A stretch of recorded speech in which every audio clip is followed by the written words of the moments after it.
ملازم بڑا ہی تابعدار تھا۔ مالک نے خوش ہو کے اس کی 5,000 تنخواہ بڑھا دی۔ تابعداری میں فرق نہیں آیا، لیکن وہ بہت زیادہ مشکور بھی نہیں ہوا۔ مالک کو بڑا غصہ آیا کہ میں نے اس کی تنخواہ بڑھائی ہے، لیکن یہ ہے کہ اچھے سے شکریہ بھی ادا نہیں کیا۔ اس نے اگلے ماہ تنخواہ 5,000 کم کر دی۔ ملازم کی تابعداری اب بھی وہی رہی، شکایت نہیں کی اس نے۔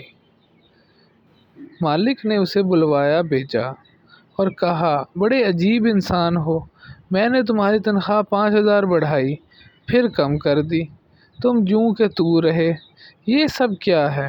ملازم بولا، آپ نے خود کو رازق سمجھ لیا ہے؟ میرے ہاں بیٹا پیدا ہوا تو اس سے اگلے دن آپ نے تنخواہ 5,000 بڑھا دی۔ میں سمجھ گیا کہ جس خالق نے بچہ دیا اس نے رزق کا انتظام بھی ساتھ کر دیا، سو اسی کا شکریہ ادا کیا۔ اسی دن میری والدہ وفات پا گئی۔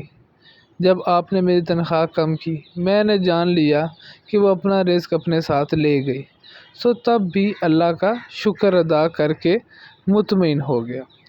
پھر بولا، صاحب، یہ روزی روٹی کے فیصلے کہیں اور ہی ہوتے ہیں، ہم تو بس مہرے ہیں جنہیں آگے پیچھے کر کے اسباب پیدا کیا جاتے ہیں۔